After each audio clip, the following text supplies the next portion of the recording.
What's up, Vet TV? Matt here to do another 11 veteran interview for Veterans Day. I'm here with Corbin Lundberg, current Air Force reservist. I don't want to say active duty. He's also an owner of his own production media company. He's an artist. I think you do everything from here to the moon and back. Can you tell us a little bit more about yourself?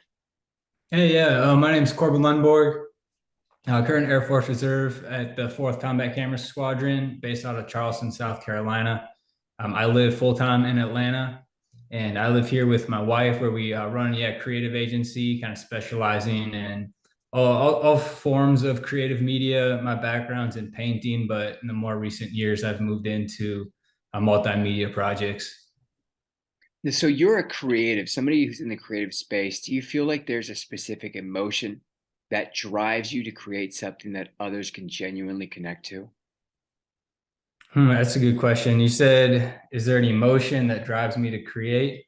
Yeah, I feel like when I'm sad, my writing is so much better. Sometimes I get sad on purpose. What about you? Excuse me, I got sawdust in my eye. I've been sighing in the garage. Right on. Um, no, I don't know. I think people equate art to emotion quite a bit, and dark paintings mean sad, bright paintings mean happy. I don't think I relate to that very much. I just kind of make stuff because I enjoy making stuff, and I wish it was deeper than that, but I think that's why I like working across so many different mediums. I just like working with my hands and turning nothing into something. I see a lot of people too who say that, maybe it's not an emotion, but I think they find enjoyment in transmitting information for others to perceive. Like it's a different way of sharing emotion besides just communicating and talking. A lot of people maybe don't like to talk about their feelings, especially a lot of veterans. Don't like to communicate, and they feel like that is an outlet. So instead of going to the gym and working on your physicality, maybe just working with your hands and painting and putting something down, even if it's not to share, it's an outlet. Like you're talking to the drawing rather than talking to a therapist or something like that. I've seen that in the past. Can I ask, you're around what, 32, 33 years old? Would want to guess. Yeah, I'm 31 now. 31. What would Yeah. what would the younger version of you think of where you're at in life now? What would maybe the guy who just joined the military or the civilian who's about to join, what would he think of where you're at in life now? Well, yeah, I really had no plans of kind of being one in the military still. My initial Oh, plan was four and done.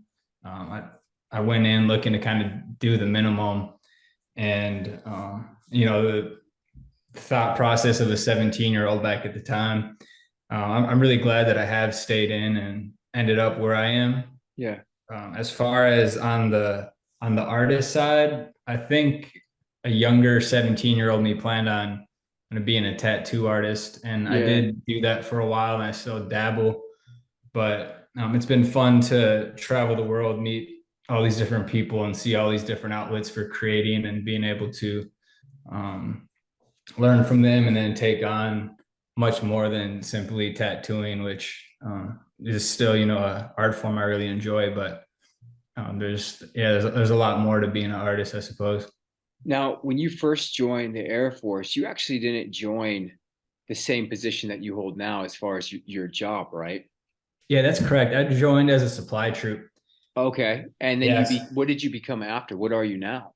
So in the Air Force, public affairs is the career Okay. field, and then combat camera is a special duty within the career field. So that's like a night and day jump. What made you make that switch? Absolutely. It's yeah, definitely night and day. Um well, when I joined, I was just looking to kind of get out of my situation. I was willing to take any job the Air Force would give me. And that's exactly what they did. They put me in the warehouse. And I did that for about 5 years, driving Wow. forklifts, counting screws, and went to some great places, made some great friends. I, I wouldn't say like I regret the work, but it wasn't meaningful work for a Yeah. creative like myself. It's a great job for a lot of logistics, and supply chain is an awesome career field for a lot of people. Me being an artist, have pretty bad dyslexia and whatnot. Inventory and spreadsheets just weren't my strength. And I spent a lot more time drawing on boxes and getting in trouble for daydreaming than I was actually good at my job. I just wasn't good at that job, to be honest. And so in public affairs, I went reserve, and it's a lot easier to change jobs. The public affairs opportunity came up just to take pictures around the Minneapolis Air Reserve Base. So I immediately jumped on that, just looking to get into something that aligned with my outside passions. At the time, I was going to art school. I did that for 1 year. And then I ended up leaving art school to go to military photography school. So I did that for about 6 months, graduated DINFOS for the Air Force's basic photography course, and then joined combat camera shortly after that. So you came a long way from being maybe what, the 19-year-old, 20-year-old who joined and ended up doing supply to where you're at now. And on top of that, you have a successful business that you own and you work with your wife doing. I have to ask, for the people who are watching possibly in the future who say, man, I want to be like this guy in my early 30s. What's the biggest time waster? What did you do that you feel like possibly held you back from getting where you were at then to where you're at now? Well, that's a good question. I might have to think you on like that. You like these questions? You're so nice. Yeah, no, these are good questions. People don't ever ask me this stuff. So, yeah, the biggest time waster. I think a lot of people get in their own heads is one thing. They might just think about making too much, or they're afraid to share what they've created or made. Another thing, I guess, just like sharing, the platform to share stuff has changed a lot since I joined the military. Instagram wasn't really around. I know that's an outlet and a good platform for a lot of artists to share. And at the time, man, I don't know what the biggest time waster would be at. I don't know. I might have to come back to that. It's all right. I mean, I don't think it's your time in supply. Like, do you feel like there was something maybe emotionally? I think about that. That was 5 years of my life. Well, 4 years active duty. Other than that, it was just 1 week in a month. But yeah, so 4 main years of my life, roughly 9 to 5. That is a lot of hours spent in the warehouse. Where would I have been if I went combat camera right away at that age? Yeah. I don't know. That's something I think about. One thing that I do enjoy about supply is from a very young age, I learned what I didn't want to do, which I think can be just as important as learning, what you want to do. And that's not to knock active duty or warehouse work at all. But for me, I just knew I wanted to be self-employed. I wanted to create my own schedule. I didn't want to ask permission to go home, go on leave to see family. I wanted to be in control of my life, and that, or I should say, in control of my career in that aspect, which led me to go reserve pretty young. And then also, I was pretty driven at a young age, being a 22-year-old, knowing like I want to be self-employed. I want to be an artist and a creative and work in that space. So we talked a little bit about the past version of you. I'd like to talk a little bit about the future version of you. Now, 10 years from now, there's another version of you out there in the future somewhere that maybe wishes the version you are now until then would have sped up and worked harder at something in particular. Is there anything that you wish you would just accomplish already? Is there anything that you hope to accomplish and have to accomplish in your mind in the next 10 years to become the best version of you? I mean, it might sound cliche, but I've always enjoyed the idea of just enjoying the process. And I don't necessarily have that destination that I feel like I would all of a sudden be successful or happy once I got there. Anyone who hikes or rucks and stuff knows that it often it's the journey, and then more importantly, the people that are with you on that journey that really makes everything worth it. So I try to wake up every day, and I shouldn't even say try. I do wake up every day right now and love every moment of my day being in this space as a creative. And when I turn 40, Lord willing, I just hope that I can know that I kind of stayed true to stayed true to my heart in that sense, and remained a man of integrity and hard work, and did right by my family, wife, and community. So to me, that's success at the end of the day. There's, especially in the media industry, and the military, there are awards and whatnot. And that's something that comes and goes, but it's never really been a driving factor for me. Yeah. Enjoying the process. So kind of when we Mhm. talked about when you make your artwork, maybe that you're not trying to create something that somebody else can just connect to, or you're not being driven by a specific emotion. Again, it seems like there's a correlation that you're just enjoying the process. I think that's great advice for a lot of people because they're not looking at the here and the now and just enjoying it. They're thinking, I'm only doing this so I could do this, and I'm only doing that so I could do that. For the young people who are watching, for the 20-year-olds, 22-year-olds who say, I want to be an artist, I want to get into combat camera, I want to take the next picture that's going to be on the cover of Time magazine, I want to go to a country and capture a beautiful piece of work and present it. What would you say is holding them back when you meet them? When you meet that average 21, 22-year-old and you see how they're operating in your space in the media field, do you feel like there's something in particular that slows them down, an ego, missing a certain degree? What would you say that is? I think a lot of people are missing a plan.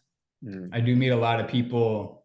Um, But that's you know, ironic because you had just said that you don't really have a plan as much as you're enjoying the process. well, yeah, that's a good point. I wouldn't say I don't have a plan. I don't have a designated outcome Oh, that would be like, okay, now I've made it. Now I'm successful. Now I'm there you happy. go. There you go. That doesn't exist. I do have definitely have, plans and desires and stuff that's always being work that I'm always working towards. Those, change and flex, of course, all the time. And my plans, or what I wanted to do 5 years ago, have changed. Meeting Mm. my wife changed that.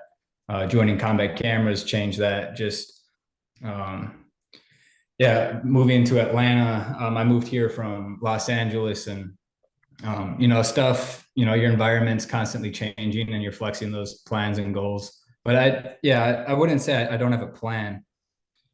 There's something I'm working towards, and I meet younger artists that want to be, maybe full time or in a similar situation that I found myself in. And I think there's, a lack of, if you ask them what they're doing to get there right now, I think they're missing that sometimes. I think that's one of the kinder answers I've ever heard if I do ask people that question, because that's such a positive like outlook. That's like such a, are you a father? No, but I feel like, I mean, I'm assuming That, the military answers, yeah. work harder type thing. Nobody cares about your feelings. Shut No, up. it's just a very fatherly, kind answer to where it's like, son, daughter, I want you to have a plan so you can get to where you want to live comfortably. A little bit about some of your work. Looking for Eden, Leave, Unveiled. Which one is your favorite? Oh, so yeah, I guess the stuff you just named is stuff that, so our creative agency, Calm Collective, is what my wife and I have been working on. And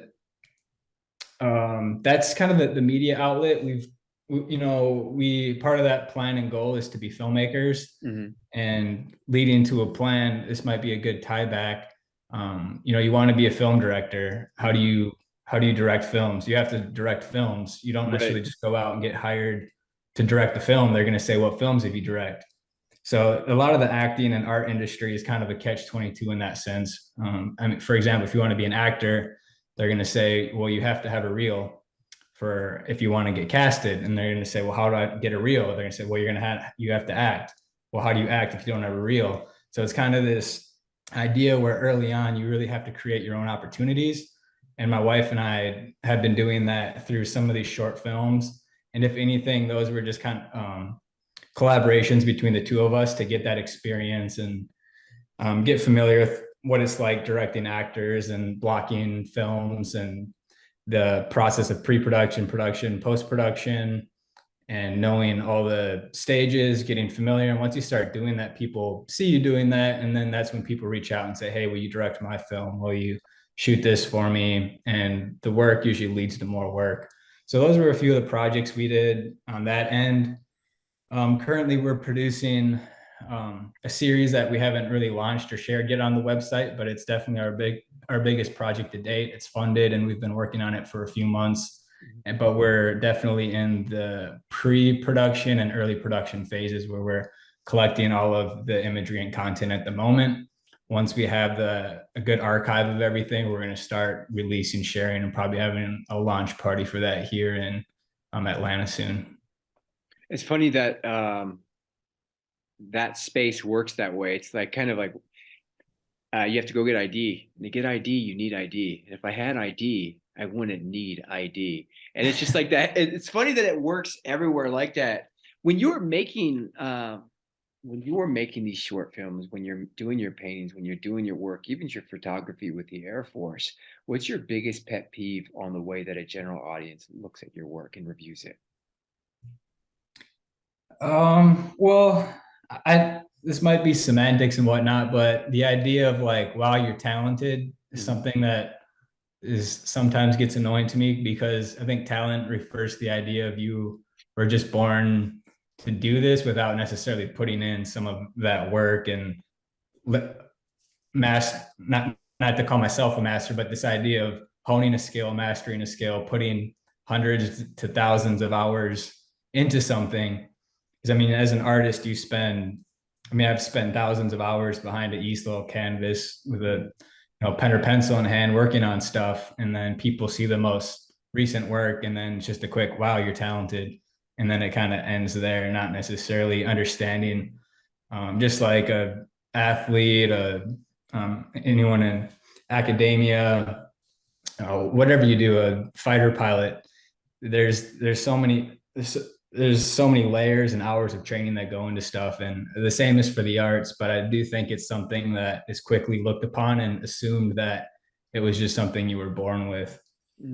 That makes sense. And it sucks because I feel like that's a way of saying, okay, this doesn't have value to me and I don't understand how it's done. So I could just slap "you're talented" logo on it as a compliment, and we can kind of go on about the day. But then the people who do see the work and are capable of reviewing it are most likely your peers. And it's like, maybe you're not making it to even be graded in the first place. You're making it because, like you said, you're enjoying the process. So for anyone who's watching right now, that young veteran, that 21, 22-year-old veteran who's getting out of the military right now, what last piece of advice would you give them about just getting out of the military and entering the creative space, and not to have a plan, but about their mental health? Yeah, this could definitely go into a whole nother long segment of me getting preachy on stuff, but I want to hear it. Quick We that want to comes hear to it. mind and short.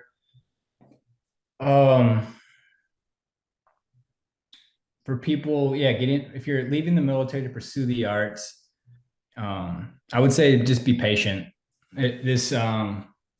All this just takes so much time. Some people this might go quick, but I mean, for myself, this has been, it's been about 10 years roughly since I left active duty. And it's just slow growth. It's very slow and it takes time and patience. And I think a lot of people don't stick with it long enough to see the outcome.